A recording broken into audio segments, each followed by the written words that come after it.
Oh, it's lovely.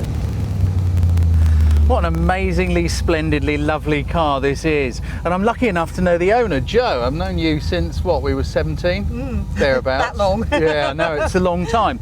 We're going to use this car to remake one of the first films we ever did. The film I'm talking about is on YouTube. Go and search for how to photograph a fast car and you should find a film where we make this image. Now this was done some time ago and it was the very first film we ever did, and I know I left out some crucial information. If you're someone who's seen this on YouTube already and are a bit frustrated by that, this one's dedicated to you. The key to getting movement into something is your shutter speed. You need a slow shutter speed to create movement, to create the blurry effect. But obviously we don't want to blur Jo or her car, so the camera and the car have got to move together nice and smoothly. If you're a proper car photographer doing it for a living, you might have a rig made out of steel which will clamp in up underneath the car and come out here, and you can mount the camera on it and move it to where you want it, and it'll be very sturdy and very solid. But if you don't want to go to the expense of doing that, you can use something as simple as a little tripod. And all I'm going to do is literally sit it on the wing of the car. Now notice, I've got little soft rubber feet here because the last thing we want to do is to damage the paintwork. This is original paintwork too. This car has never been restored, is that right? Yep, never been restored. I've put some little bits of tape on here because I want to make sure that none of the little cornery bits of plastic actually touch the paintwork either. So I'm going to sit the tripod on those bits of tape like that, and I've already kind of got it ready. There we go. And you'll also notice I've got a cable release going on here too, because the last thing I want to do is to vibrate the camera during the exposure. Movement is all about shutter speed. You need a slow shutter speed in order to create movement, or a fast shutter speed in order to freeze it, to stop it, to get rid of it. Now the optimum shutter speed for this shot, I reckon, is about ½ a second. So that's the first thing I'm going to do. You need to shoot in manual mode for this, really, so you've got full control.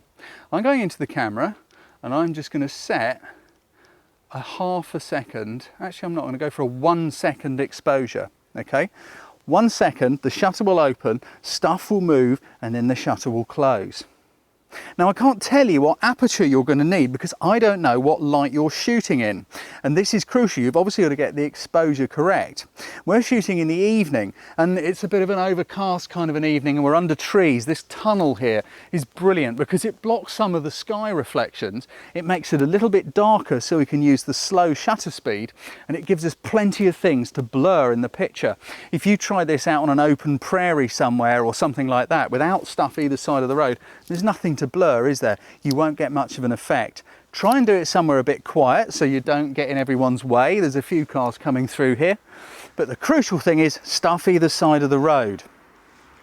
So we've set our 1 second exposure. Now I need to set the aperture in that will work with that exposure. So if I go into my, let's bring the info button up so we can see the light meter. As you can see, I've set 1 second exposure. At f10, it's saying it's overexposed. So I need to change, that's the wrong one, here we go, my aperture until the light meter is about in the middle. This is a very dark green car and cameras think everything is mid-grey. So actually I want it to be a little tiny bit darker than the camera's light meter thinks I do. If you don't know what I'm talking about, you need to go and look at the exposure films. So I'm just going to change my, I've done it again, the wrong one. There we go, I'm going to f20, which is just underexposed very, very, very slightly because I want to get the exposure right. Now in these lighting conditions, I'm using an ISO of 200, which is pretty low, so we've got nice fine quality and good colours. As I say, if you had more light going on here, you might not be able to get a 1 second exposure at f20 with 200 ISO. You might need to go to 100 ISO to make the camera less sensitive. Even then, it might not be enough, and you might need to use something like a neutral density filter. I've got one here. This is like a pair of sunglasses. It's kind of, you put it over the lens and it just cuts light out. That's all it does. There's no colour in it. This is a Coke-in. You can get Lee, which are absolutely brilliant, I have to say. And it has a little bracket that slots on the front. You slide it in and it'll cut out light, and it will allow you to set slow exposures. If you don't need to cut out a huge amount of light, you can sometimes do this with a polarizing filter, because that will cut out 2 stops of light on its own. As it is, in these conditions, I don't need to. So we've got a 1 second exposure at f20. I'm using a 10mm lens because there's lots of width going on here, and I want these beautiful louvres on the bonnet kind of running back here to Joe, who's going to be in the driving seat. Now your driver has got to keep really still. Right, so Joe's going to sit there and she's not going to move a muscle. She's going to be in a driving kind of position. You're kind of thinking, well, if you haven't seen the other film, you're going to be thinking, why is she going to be in a driving sort of a position? Wait, the moment is coming. We're pretty much ready. The last thing I want to do is to make sure my camera is set on mirror lockup. I want to minimize vibrations. Mirror lockup means I can press the shutter once, it lifts the mirror out of the way and locks it in position, thus removing vibrations from the camera. Then when I press it again, it will open the shutter to let the light in, and that's when all the magic happens. So Joe, I'm going to ask you, can you put your flying jacket on please to look the part? It's a bit of a muggy, kind of a warm evening, and Joe's got a genuine fleecy jacket. Very hairy and very itchy. But it just kind of, you know, makes it all work, makes it look the part.